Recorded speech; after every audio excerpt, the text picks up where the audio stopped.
వాళ్ళలో 70% మంది world wide plus ఇండియాలో కూడా చూస్తే మీరు 70% మంది ఒబీస్. ఇప్పుడు బిఎంఐ గురించి కూడా మాట్లాడారు. బిఎంఐ అంటే బాడీ మాస్ ఇండెక్స్, దాన్ని మనం వెయిట్ బై హైట్ స్క్వేర్ అని క్యాలిక్యులేట్ చేస్తాము. అది ఇండియన్స్కి సౌత్ ఈస్ట్ ఏషియన్స్కి డెఫినేషన్ మారింది, ఎందుకంటే మనకి సెంట్రల్ ఒబిసిటీ గురించి మాట్లాడారు కాబట్టి. ఇండియన్స్లో 18 to 22.9 మాత్రమే నార్మల్ బిఎంఐ. అంటే 23 to 25 ఈజ్ ఓవర్ వెయిట్, 25 దాటితే ఒబీస్ అనొచ్చు అనమాట. సో ఇమాజిన్ 70% మంది షుగర్ ఉన్న వాళ్ళలో వాళ్ళందరికీ ఒబిసిటీ ఉన్నట్టే. సో ఇప్పుడు షుగర్ గురించి ఆల్రెడీ మాట్లాడారు కాబట్టి ఒబిసిటీ అంటే వెయిట్ ఎక్కువ ఉండటం వల్ల వచ్చే ప్రాబ్లమ్స్, అంటే షుగర్ కాకుండా కనుక మనం చూస్తే కొలెస్ట్రాల్ పెరగటం. ఖచ్చితంగా అందరికీ కొలెస్ట్రాల్ ఎక్కువే ఉంటుంది, టోటల్ కొలెస్ట్రాల్ కానీ, ఎల్డిఎల్ కానీ, ట్రైగ్లిసరైడ్స్ కానీ. ఇన్ఫ్యాక్ట్ ఇండియాలో ట్రైగ్లిసరైడ్స్ చాలా ఎక్కువ ఉండే తత్వం ఉంటుంది. సో కొలెస్ట్రాలే కాకుండా హైపర్ టెన్షన్ అంటే బీపీ ఎక్కువ ఉండే ఛాన్స్ కూడా ఉంటుంది. దీన్ని మనం మెటబాలిక్ సిండ్రోమ్ అంటాం.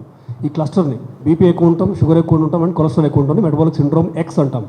అలాగే జెడ్ అని కూడా యాడ్ అయింది. మెటబాలిక్ సిండ్రోమ్ జెడ్లో స్లీప్ యాప్నియా అంటే నిద్రలో గురక వచ్చి సరైన హెల్దీ నిద్ర రాక డే టైం ఎక్సెసివ్ స్లీపీనెస్ ఉండటం. దీనివల్ల ఏమవుతుందంటే వాళ్ళకి టాకియారిథమియాస్ అంటే హార్ట్ రేట్ పెరగటం, వాళ్ళకి బీపీ ఎక్కువ ఉండటం, ఓవర్ పీరియడ్ ఆఫ్ టైం అంటే ఆల్రెడీ కనుక బీపీ ఉంటే వాళ్ళకి హార్ట్ ఫెయిల్యూర్లోకి వెళ్ళే ఛాన్స్ ఎక్కువ అవటం.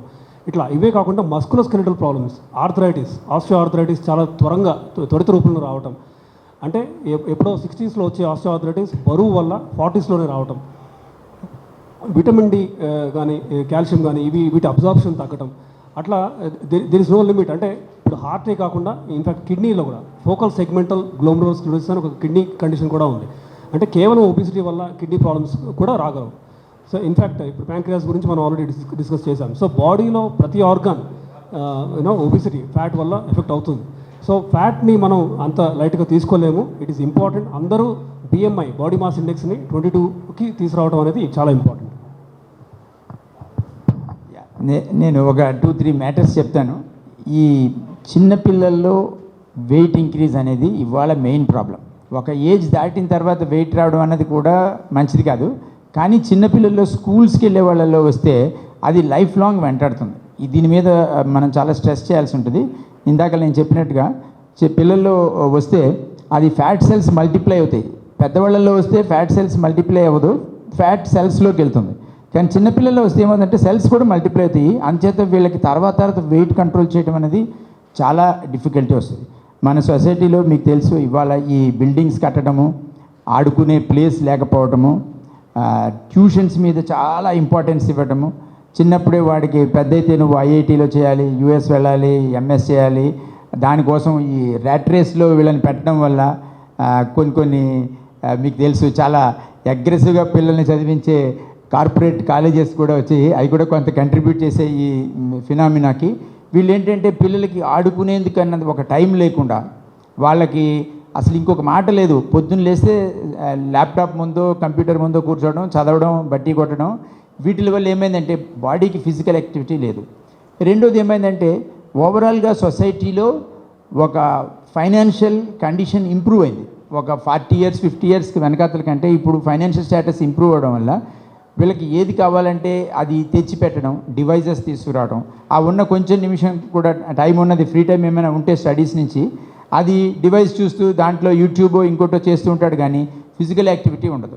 సో ఇది ఒక ప్రధానమైన కారణం చిన్నప్పుడు పెరగడానికి. డివైజెస్, కంప్యూటర్స్, ఓవర్ ఎంఫసిస్, చదువు మీద ఓవర్ ఎంఫసిస్ చేయడం, ఇంకా ప్రపంచంలో ఇంకేది తెలియదు వాడికి, చదువు ఒకటే అన్నదిగా చేసి పడేస్తున్నారు సొసైటీలో పిల్లల్ని. దీనివల్ల వీళ్ళకి వెయిట్ ఇంక్రీజ్ అవ్వడం వస్తుంది. ఇది కాకుండా ఫైనాన్షియల్గా సొసైటీ యొక్క స్టేటస్ ఇంప్రూవ్ అవ్వడం వల్ల ఈ ఫాస్ట్ ఫుడ్స్ తినడం అన్నది ఇంకొక పెద్ద ప్రాబ్లం. మీకు ఒక ఎగ్జాంపుల్ చెప్తాను.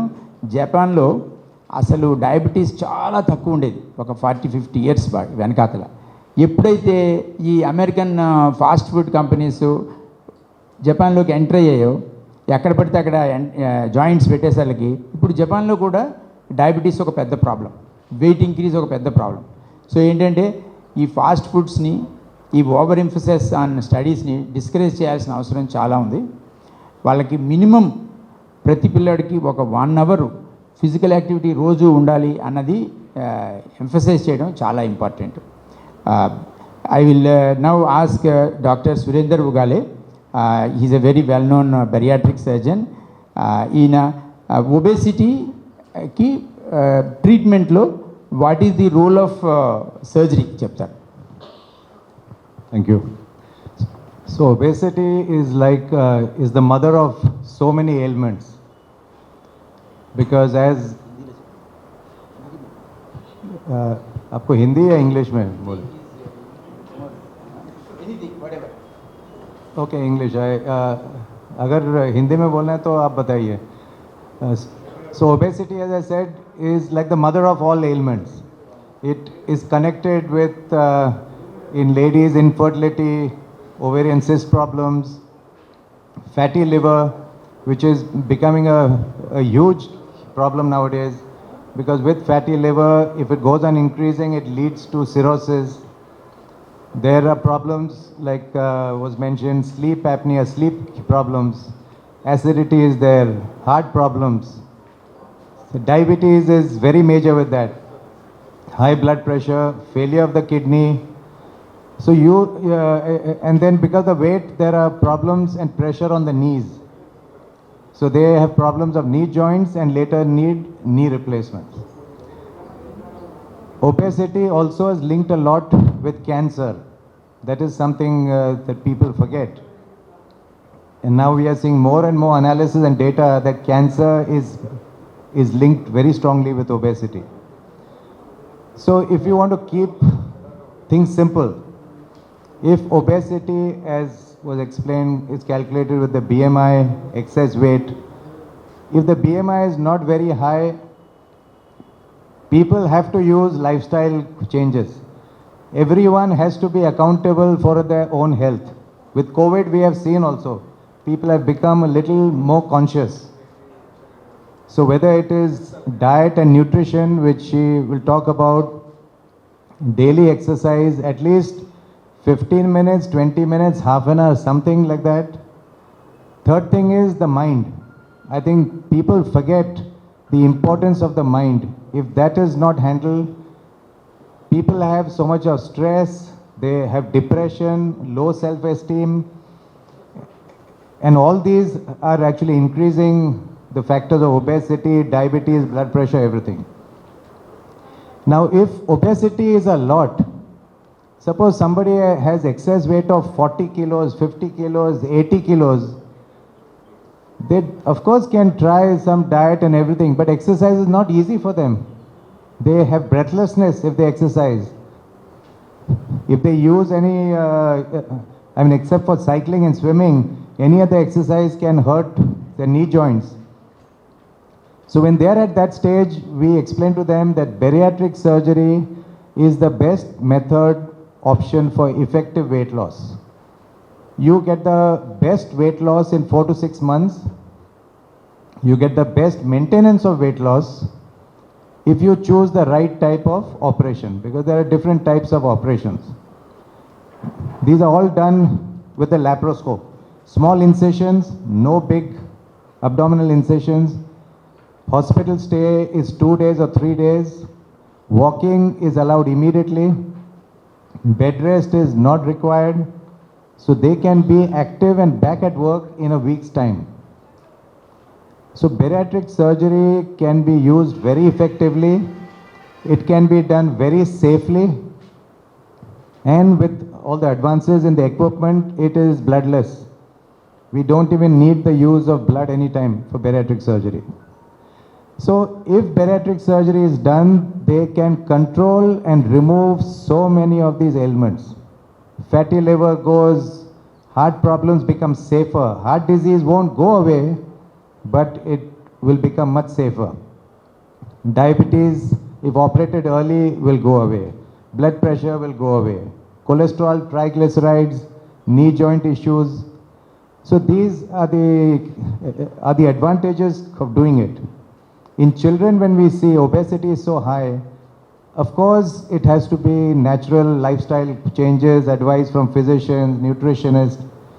Sometimes we encounter with children also having a BMI, that means excess weight of 50 kilos and more.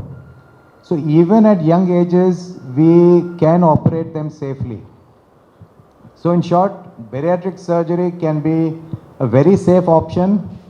And the example I give our patients is, if your car is damaged, you take it to the mechanic immediately, same day or next day.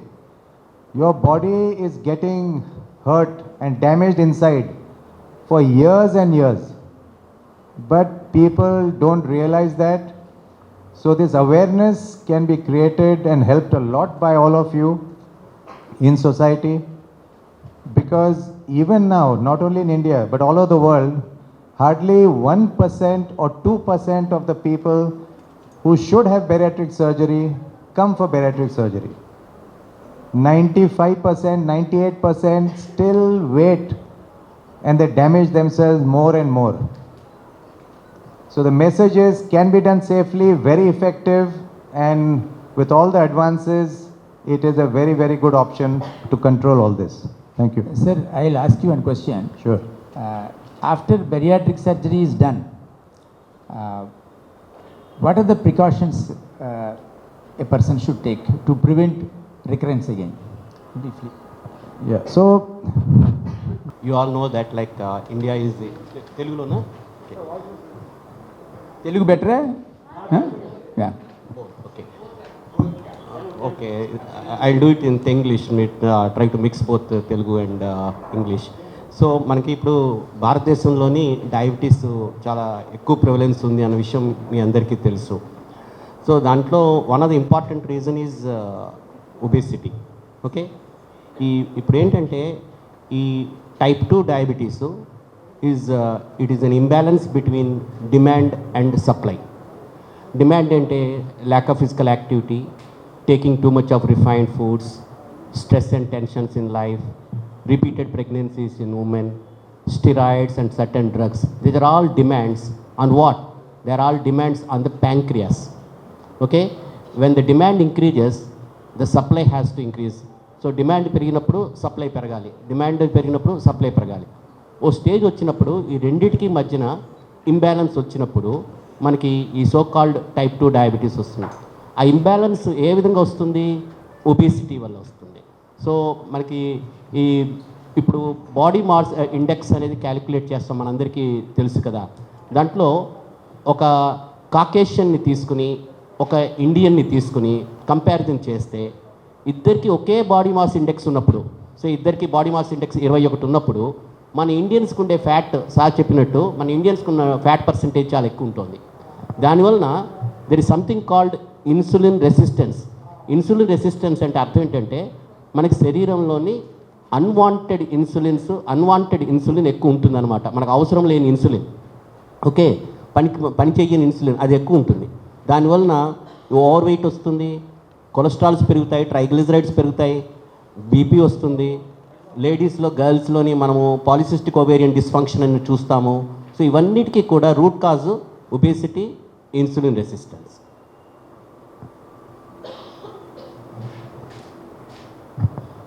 మీరు బాగా wait ఎక్కువ ఉన్న diabetes పేషెంట్కి, wait అంత ఎక్కువగా లేని diabetes పేషెంట్కి difference ఏంటి చూపిస్తారు ట్రీట్మెంట్లో? ఇప్పుడంటే వెయిట్ ఎక్కువగా ఉన్న డయాబెటీస్లో మన ప్రాబ్లం ఏంటంటే ఇన్సులిన్ రెసిస్టెన్స్, అంటే అన్వాంటెడ్ ఇన్సులిన్స్ ఎక్కువ ఉన్నాయి. సో వాళ్ళకి మెయిన్గా ట్రీట్మెంట్ ఏంటంటే వెయిట్ రిడక్షన్. సో మనకి డయాబెటిక్ కంట్రోల్లో ఫస్ట్ ఎప్పుడు diet control, physical activity and మూడోదే medication. Okay, lifestyle changes అనేవి చాలా క్రిటికల్ అనమాట. డయాబెటీస్ ప్రైమరీ ప్రివెన్షన్ స్టడీ అని ఒక స్టడీ జరిగింది. దాంట్లో లైఫ్ స్టైల్ చేంజెస్ ఫాలో అయిన వాళ్ళకి 55% పైన డయాబెటీస్ రిడక్షన్ వచ్చింది. మెట్ఫార్మిన్ అని ఒక ట్యాబ్లెట్ ఇచ్చిన వాళ్ళకి 35 to 39% రిడక్షన్ వచ్చింది. మేము ఆ స్టడీని చూసి ఇండియాలో మేము కూడా we did one study called INDIAB study అని మేము చేసినప్పుడు మా స్టడీలో కూడా lifestyle changes plus metformin ఇచ్చినప్పుడే పెర్ఫార్మెన్స్ ఇంప్రూవ్ అవుతున్నది. మనది స్ట్రాంగ్ జెనెటిక్ పూల్, అందువలన మొదటి నుంచి జాగ్రత్తగా బరువు తగ్గించుకొని కరెక్ట్గా బాడీ వెయిట్ మెయింటైన్ చేసుకుంటేనే డయాబెటీస్ని వెరీ ఎఫెక్టివ్గా పోస్ట్పోన్ చేయగలం. ఈ ఒబేసిటీని మనం తగ్గించుకోవడం వల్ల అదర్ మెటబాలిక్ ప్రాబ్లమ్స్, డయాబెటీస్ కానీ, బ్లడ్ ప్రెషర్ కానీ, కొలెస్ట్రాల్స్ కానీ, ఓవర్ వెయిటెడ్నెస్ కానీ, ఇవన్నీ అదర్ ప్రాబ్లమ్స్ అన్నిటిని మనము తగ్గించుకోవచ్చు. సో వెయిట్ రిడక్షన్ టైప్ 2 డయాబెటీస్లో. సో కొంతమందికి సన్నంగా ఉండి కూడా డయాబెటీస్ ఉంటుంది కదా, వాళ్ళకి ఏంటంటే ఇన్సులిన్ సెన్సిటివిటీ, ఇన్సులిన్ ప్రొడక్షన్ కొంచెం తక్కువగా ఉంటుంది. వాళ్ళకి ఒక్కొక్కసారి ఇన్సులిన్ ఇంజెక్షన్స్ తొందరగా అవసరం ఉంటుంది. అది మనం we are going into the other field, that is diabetes. we tell the patient Bariatric surgery is not a miracle pill, not one solution which is not your responsibility. We can do a procedure to give you good weight loss, to bring you back to near normal or normal weight. Then it is the individual responsibility. Just like it is your responsibility, my responsibility, our responsibility, we have to take care of our own health. So patient has to help the operation. They have to be sensible, not get into cheating after the procedure. Reduce their stress with whatever meditation, pranayam, some daily exercise, and enjoy everything in life but in limits. So if they do that, if they help the operation, they'll have excellent results all their life. Thank you, sir. Sure. Yes. There are still many complications involved in this area, like there are bad images. So there have been cases where the band is high, and besides which post-operative and at a later stage also there are complications leading to death. How would you look at this? Yeah. So I know it's damned if you do and damned if you don't. So I understand that it's very important. I'll just answer her quickly since she's asked. So it's like this. Lady Diana died in a Mercedes car. So now we don't say all Mercedes cars are bad. The driver, the time, the situation. Malaysian Airlines flight vanished one day, something happened. We are all flying when we have to. So there is a safe way of doing everything. Most importantly, if you follow the steps, you take detailed history, do investigations, the cardiologist will check, give fitness, anesthetist will check and give fitness, physician will check and give fitness. Then you do a procedure and choose the right procedure for an individual. It has to be individualized. Then you don't find complications, and complications avoided when your nutritionist is later, along with the psychologist, in contact with the patient, guiding them. Then you do not find such complications. Now one is on the operative side, that is our training. Our training, good equipment, good anesthesia, and you will not find a complication. So the international complication rate of bariatric surgery is, now they are saying, is near like a gallbladder laparoscopy surgery, which everybody does it laparoscopically. So ఇప్పుడు obesity మనం చూసినట్టయితే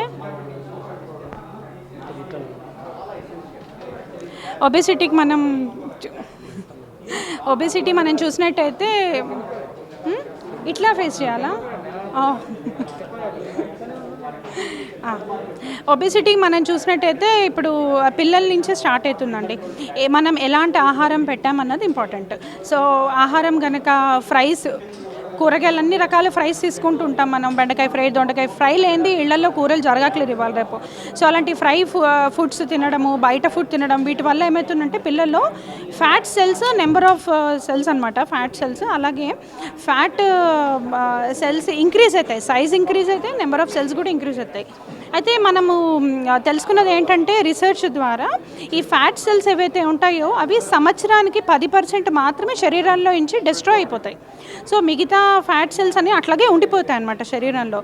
so పిల్లలు, especially ఆడపిల్లలు అనమాట, mature అయ్యే ముందు ఇట్లా obesity రావడము, వాళ్ళకి మెచ్యూరిటీ ముందే రాకపోవడము, టైం దాటిపోవడము, సో ఈస్ట్రోజన్ లెవెల్స్ బాడీలో పెరిగిపోవడము, ఇవన్నీ జరుగుతూ ఉన్నాయి. సో వీటన్నిటికి కారణం అనమాట ఫ్యాటీ ఫుడ్. సో ఫ్యాట్ ఉన్న ఫుడ్ని మనం తగ్గించుకుంటూ ప్రోటీన్ ఉన్న ఫుడ్ని, అలా అని ఎలా అంటే అలా ప్రోటీన్ పౌడర్స్ అలా తినకుండా న్యాచురల్గా దొరికే ప్రోటీన్స్, అంటే మనకి పప్పు దినుసుల్లో, స్ప్రౌట్స్లో గూడాలు అంటాం, గుగ్గిళ్ళు అంటాం, సో వాటిలోంచి ప్రోటీన్స్ వస్తాయి. అట్లాగే మంచి నాటుకోడి గుడ్లు ఉంటే ఇంకా బెటరు, ఈ బ్రాయిలర్ కాకుండా. సో నాటుకోడి గుడ్లు తెల్ల భాగం, వాటిలో ప్రోటీన్ ఉంటుంది. ఫుల్ కోడిగుడ్డు పిల్లలకి ఇవ్వచ్చు, ఎల్లోతో సహా, అంటే పెద్దవాళ్ళకైతే ఇవ్వద్దు. సో వాటిలో మంచి ప్రోటీన్ ఉంటుంది. అలాగే ఇవాళ రేపు వింటున్నాం పాలు కూడా మంచిగా రావట్లేదు అని చెప్పి. కాకపోతే టెట్రాప్యాక్స్ అలా వాడచ్చు, వాటి క్వాలిటీ కూడా బాగానే ఉంటుంది. సో అలా రోజు 2 గ్లాసుల పాలు మినిమం వెళ్ళాలి పిల్లలకి. సో కాల్షియం కావాలి ఆడవాళ్ళకైతే ఎస్పెషల్లీ చిన్నప్పటి నుంచే, ఎందుకంటే వాళ్ళకి పెద్ద రోల్ అనమాట. ఆడవాళ్ళు అంటే పిల్లల్ని కనాలి, వాళ్ళకి పెల్విక్ బోన్స్ అంటాము. సో ఎక్కడైతే గర్భాశయం ఉంటుందో అది పెల్విక్ బోన్స్ అంటారు ఆ ఏరియాని. సో అవి స్ట్రాంగ్ కావాలి అంటే కాల్షియం చిన్నప్పటి నుంచే రావాలి. అండ్ 24 ఇయర్స్ బిలోనే 28 ఇయర్స్ వరకు మనకి బాడీలో ఎంత కావాలంటే అంత కాల్షియం అబ్జార్బ్ అవుతుంది. సో దాని తర్వాత ఎంత కాల్షియం తీసుకున్నా ఓకే బాడీలో ఉంటుంది, కానీ అంత అబ్జార్ప్షన్ ఉండరనమాట బోన్స్లో. సో కాల్షియం ఇంపార్టెంట్ కాబట్టి పాలు, కోడిగుడ్డు, అలాగే ఆకుకూరల్లో ఐరన్ వస్తుంది, ఫోలిక్ యాసిడ్ వస్తుంది. సో ఈ 2 కూడా ఇంపార్టెంట్. అలాగే మనకి ఇప్పుడు వెజిటేబుల్స్, కూరగాయల్లో అన్ని రకాల కూరలు తినడం. చాలామంది మీరు అబ్జర్వ్ చేసే ఉంటారు, ఇవాళ రేపు పిల్లలు బాత్రూమ్కి వెళ్దామని చెప్పి కానీ ఒక 10-15 నిమిషాలు అరగంట వరకు బయటికి రారు. ఏంటి అంటే మోషన్ రావట్లేదు అమ్మ అంటారు. ఐదర్ తల్లులు పట్టించుకోవట్లేదు, మంచినీళ్ళు తాగించాలి అని చెప్పి, లేదా ఇంట్లో ఆకుకూరలు వండట్లేదు. సో ఇవన్నీ కారణాలు అనమాట. సో పిల్లలు అలా తయారు కావడానికి, వాళ్ళ హ్యాబిట్స్ అలా ఉండడానికి నేనైతే పేరెంట్స్నే అంటానండి. పేరెంట్సే ముఖ్య కారణం వీటన్నిటికీ. ఓకే, నెక్స్ట్ వచ్చేసి అన్ని రకాల ఫ్రూట్స్, వెజిటబుల్స్ తీసుకోవడం. సపోజ్ వాళ్ళ ఆర్థిక పరిస్థితుల్లో ఫ్రూట్స్ కూడా అన్నీ తీసుకోలేకపోతే నిమ్మకాయ రసం తాగండి, నిమ్మకాయ పిండుకోండి, కూరల్లో పప్పుల్లో విటమిన్ సి ఎంతో కొంత వస్తుంది. జామకాయలు తినచ్చు, ఫ్రూట్స్ ఉన్నప్పుడు ఫ్రూట్స్, లేదంటే జామకాయలు, నిమ్మకాయలు ఇట్లా తక్కువ కాస్ట్లో కూడా మనం తీసుకోవచ్చు. అంతగా ఎందుకు, సపోజ్ పాలు ఎక్కువ తాగలేకపోతే రాగి తీసుకోవచ్చు, రాగి సంగటి తీసుకోవచ్చు, రాగి జావా తీసుకోవచ్చు. సో ఇలాంటి లో కాస్ట్ ఫుడ్స్ తోటి కూడా మనం ప్లాన్ చేసుకోవచ్చు డైట్ అనేది. అలాగే నాన్ వెజిటేరియన్ ఫుడ్ అంటే ఎక్కువగా మసాలాలు వేసుకోవచ్చు, ప్రాబ్లం లేదు. కాకపోతే నూనె పదార్థాలు ఎక్కువ వాడద్దు. సో నూనెలు ఎక్కువ వేసి నూనెలో తేలుతూ అలాంటివి తిన్నారనుకోండి, సో దానివల్ల కూడా మనకి ఈ ఒబెసిటీ వచ్చే ఛాన్సెస్ ఉంటాయి. సో అన్నీ అండ్ జొన్నలు ఒక్కొక్కసారి తినడము, రాగులు, సజ్జలు, రకరకాల రెసిపీస్ ప్లాన్ చేసుకోవడం, ఇవన్నీ కూడా చాలా ఇంపార్టెంట్. వెల్కమ్.